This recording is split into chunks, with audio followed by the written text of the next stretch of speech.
Hey guys, and welcome to today's video.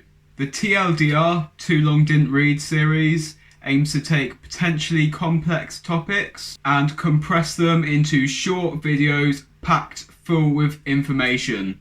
But first, please take 2 seconds to subscribe to my channel, Ashmay PT, and also give this video a thumbs up. Today's topic is what is the best training split for building muscle. Let's get into it. So, for a training split to be effective, it needs to meet all of the following criteria. Training frequency is how many times you're stimulating a muscle group within a week. We know for sure that a frequency of twice per week is better than once per week, and 3 times per week is probably better than twice per week, but there isn't much information going any further than that.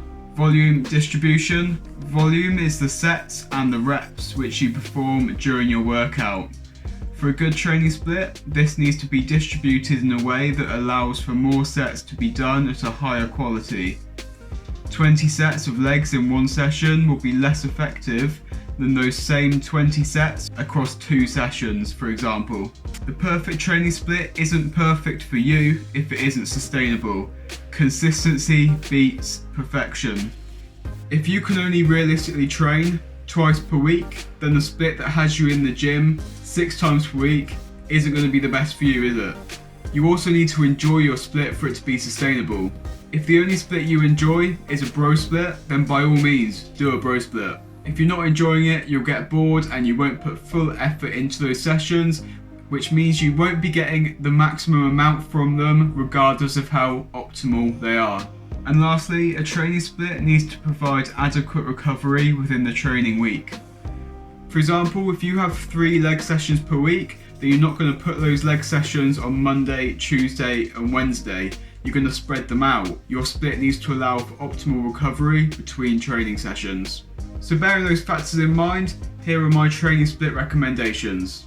When you're training 1 to 3 times per week, I recommend a full body training split.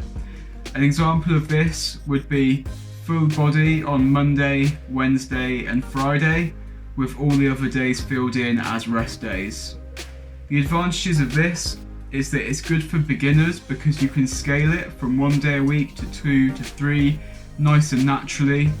It also discourages overtraining because you can only do so much volume throughout the whole body in one session.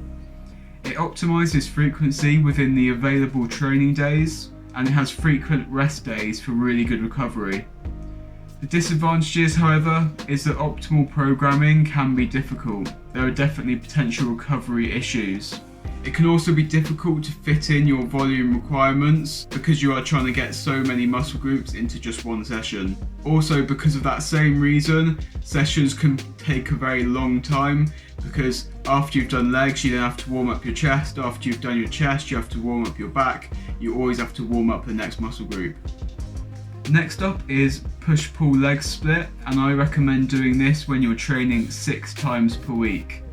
An example of this would be push on Monday, pull on Tuesday, legs on Wednesday, push on Thursday, pull on Friday, legs on Saturday, and then Sunday would be your rest day. The advantages of this is that it's going to be a higher frequency split of twice per week, and you're splitting your volume across 2 sessions, which is going to allow for higher quality for that volume. It's also going to have a compound movement focus rather than on isolating certain muscles. The disadvantages, however, is that it is a 6-day training split, so it's a large time commitment, and for a lot of people it's just not going to be enough rest. 1 day per week isn't a lot, especially when you're a beginner. After this is an upper-lower training split, and I recommend doing this if you're training either 4 days a week or 6 days a week if you didn't want to do a push-pull leg 6 days a week. So this would look like Monday, upper, Tuesday, lower, Wednesday, rest, Thursday, upper, Friday, lower, and then resting on the weekend. And obviously I think you can figure out how to put in an extra upper and lower day to make it 6 days a week. The advantages to a split like this is that it does optimize the frequency for available training days, and it gives a good volume distribution. There's also plenty of recovery time between training the same muscle groups when you're doing it 4 days a week. However, when you're doing it 6 days a week, there's definitely some potential recovery issues. When you're training legs every other day pretty much, those DOMs can catch up with you if you're not programming this well. So this definitely isn't the way to go if you're a beginner and you do suffer with DOMs quite badly. It can also lack variety and get quite boring because you're constantly between upper and lower. There's not much variety between sessions. And it can also be difficult to fit all of your upper body volume into those 2 sessions without those sessions dragging out for a long period of time.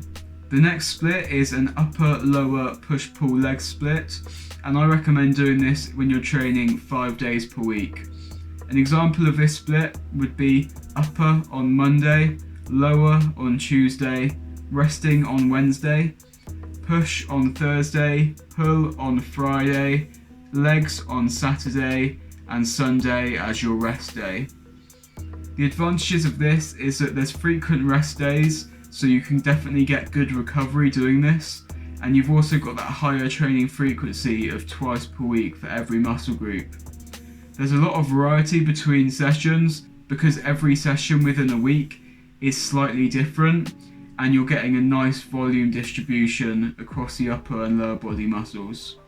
The disadvantages, however, is that it does require 5 days a week time commitment, but to be honest, there's not much else. It's a really good split and I couldn't think of any other disadvantages. If you can think of any others though, let me know in the comments below. The next split is upper lower full body, and this is for those people that are training 3 days a week but they're bored of doing full body training sessions. An example of this split would be upper on Monday, lower on Wednesday, full body on Friday, and every other day would be a rest day. The advantages of this is that you are still getting higher frequency, although not as high frequency as a full body split, and you're getting frequent rest days for good recovery. There's a good volume distribution, and it does have more variety between training sessions than your other good options for a 3-day split. The disadvantages to this, however, is that, like I said, this is inferior to a 3-day full body split. You will get better results likely with a full body split, but like I said, if you're not enjoying that split, then you won't get better results. So if you're bored of full body, do this. And the last split is a 7-day split. What I recommend for this is not to do it. Do not train 7 days a week. Everybody needs a rest day, even you. And that's it guys, the code for figuring out what training split is going to be best for you to grow as much muscle in a short period of time as possible. Thanks for watching and keep an eye out for the next video in the TLDR video series. Do subscribe to my channel and click the bell notification button to make sure you don't miss it. Thank you so much for watching, and until the next one, see you later guys.